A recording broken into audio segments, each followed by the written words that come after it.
شروع اللہ کے اس بابرکت نام سے جو دلوں کے راز خوب جانتا ہے۔ رمضان المبارک ہزار رحمتوں، برکتوں، سعادتوں، مغفرتوں اور روحانی مسرتوں کو اپنے دامن میں لیے ہمارے اوپر سایہ فگن ہے۔ یہ خالق کائنات کی طرف سے انسانیت کے لیے ایک عظیم الشان تحفہ اور بہت بڑا انعام ہے، جس کا ہر لمحہ، ہر ساتھ اور ہر گھڑی نہایت ہی قیمتی اور بابرکت ہے۔ اسی رمضان الکریم کی مبارک راتوں میں ایک مبارک اور قدر و منزلت والی رات ایسی ہے جس میں عبادت کرنا ہزار مہینوں کی عبادت سے افضل ہے، جسے اللہ تعالیٰ نے قرآن کریم میں لیلۃ القدر کے نام سے بتایا ہے۔ یہ اس ماہ مقدس کی آخری عشرے کی طاق راتوں میں سے ایک ہے۔ ارشاد ربانی ہے کہ بے شک ہم نے قرآن کو لیلۃ القدر میں نازل کرنا شروع کیا، اور تمہیں کیا معلوم کہ لیلۃ القدر کیا ہے؟ لیلۃ القدر ہزار مہینوں سے بہتر ہے۔ اس میں روح الامین اور فرشتے ہر کام کے انتظام کے لیے اپنے پروردگار کے حکم سے اترتے ہیں۔ یہ رات طلوع صبح تک سلامتی کی ہے۔ اللہ سبحانہ و تعالیٰ نے اس سورت مبارکہ میں لیلۃ القدر کی عظمت کے 4 بنیادی خصوصیات بیان کی ہیں: نزول قرآن، نزول ملائکہ، ہزار مہینوں سے افضل رات، پوری شب سلامتی اور رحمت۔ واضح رہے کہ یہ شب مبارکہ اس قدر اہمیت اور فضیلت والی ہے کہ اس کی ایک رات کی اخلاص کے ساتھ عبادت اہل ایمان کے لیے 83 برس 4 ماہ کی عبادتوں سے بھی افضل ہے۔ یہ تو صرف کم از کم حد بیان ہوئی ہے۔ ہزار مہینوں سے کس قدر افضل ہے، اس کی مقدار اللہ تبارک و تعالیٰ ہی بہتر جانتے ہیں۔ لیلۃ القدر عربی زبان کا لفظ ہے۔ لیل کے معنی رات اور قدر کے معنی بزرگی اور بڑائی کے ہیں۔ لیلۃ القدر یعنی بڑائی اور بزرگی والی رات شب قدر کیوں عطا ہوئی؟ شب قدر کے حصول کا سب سے اہم سبب رحمت للعالمین خاتم النبیین سید حضرت محمد صلی اللہ علیہ وآلہ وسلم نے اپنی امت کو سابقہ امت کے لوگوں کی عمروں سے آگاہ فرمایا، جو کہ بہت طویل تھیں۔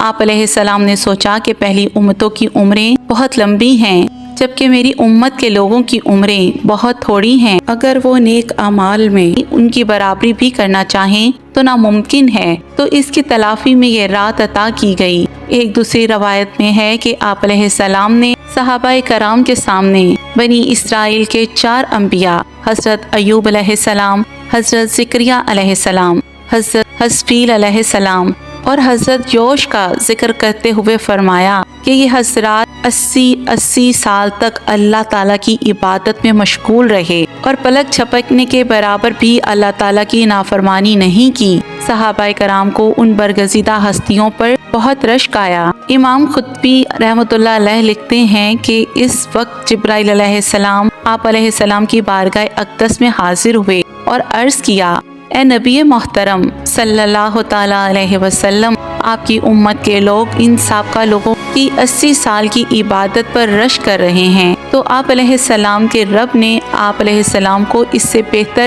عطا فرما دیا ہے۔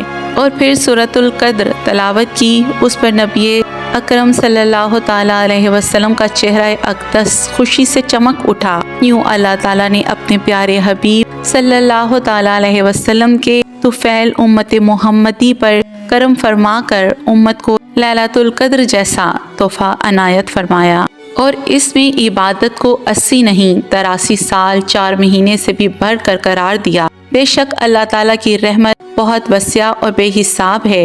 احادیث نبوی میں لیلۃ القدر کو رمضان المبارک کے آخری عشرے کی پاک راتوں میں تلاش کرنے کا حکم آیا ہے۔ صحیح بخاری میں ام المومنین حضرت عائشہ صدیقہ رضی اللہ تعالی عنہا سے روایت ہے کہ آپ علیہ السلام نے ارشاد فرمایا کہ لیلۃ القدر کو رمضان کے آخری عشرے میں تلاش کرو، جبکہ صحیح مسلم میں حضرت عبداللہ بن عمر رضی اللہ تعالیٰ عنہ کی روایت میں ہے کہ آپ علیہ السلام نے فرمایا کہ لیلۃ القدر کو رمضان المبارک کے آخری عشرے کی طاق راتوں میں طلب کرو۔ حضرت عبادہ رضی اللہ تعالیٰ عنہ نے نبی اکرم صلی اللہ تعالیٰ علیہ وسلم سے شب قدر کے بارے میں دریافت کیا تو آپ علیہ السلام نے ارشاد فرمایا کہ یہ رمضان کے آخری عشرے کی طاق راتوں میں ہے، 21، 23، 25، 27، 29 یا رمضان کی آخری رات میں جو شخص ایمان کے ساتھ ثواب کی نیت سے اس رات میں عبادت کرے اس کے پچھلے تمام گناہ معاف ہو جاتے ہیں۔ اس رات کی علامت یہ ہے کہ وہ رات کھلی ہوئی چمکدار ہوتی ہے، صاف شفاف، نہ زیادہ گرم نہ زیادہ ٹھنڈی، بلکہ معتدل، گویا اس میں چاند نکلا ہوا ہے۔ نیز اس کی علامتوں میں سے ایک یہ بھی ہے کہ اس کے بعد کی صبح کو آفتاب بغیر شعاع کے طلوع ہوتا ہے، بالکل ہموار ہوتا ہے جیسے کہ 14ویں رات کا چاند۔ اللہ تعالیٰ نے اس رات کے آفتاب کے طلوع کے وقت شیطان کو اس کے ساتھ نکلنے سے روک دیا۔ لیلۃ القدر کی فضیلت حاصل کرنے کا آسان طریقہ یہ ہے کہ آدمی آخری عشرے میں اعتکاف میں بیٹھ جائے، کیونکہ اعتکاف خود مستقل عبادت ہے۔ اس طرح عشرے کا کوئی بھی لمحہ عبادت کے بغیر نہیں گزرے گا، اور انشاءاللہ تعالی لیلۃ القدر کی فضیلت یقینی طور پر میسر آ جائے گی۔ شب قدر جہاں انتہائی قدر و منزلت، رحمت و برکت اور بخشش و مغفرت اور اللہ سبحانہ و تعالیٰ کی بے پناہ فضل و کرم اور انعامات کے رات ہے، وہیں اس مبارک شب میں بے شمار افراد اللہ کے فضل اور ان کی بخشش و مغفرت سے محروم رہتے ہیں، اور ان پر اللہ تبارک و تعالیٰ کی نظر عنایت نہیں ہوتی۔ حدیث مبارکہ کے مطابق کبیرہ گناہوں میں ملوث افراد، شرک کرنے والے، شراب کے عادی، ماں باپ کی نافرمانی کرنے والے، بغض اور کینہ رکھنے والے، رشتہ داروں اور اپنے مسلمان بہن بھائیوں سے عداوت رکھنے والے، اور ناحق تعلقات توڑنے والے، اور توبہ مسوخ یعنی سچی توبہ کرنے اور آئندہ گناہ نہ کرنے کا پکا عہد اور کوشش کریں۔ اللہ تعالیٰ آپ کو اور مجھے اس شب قدر کی تمام برکات نصیب فرمائے۔ اللہم آمین یا رب العالمین۔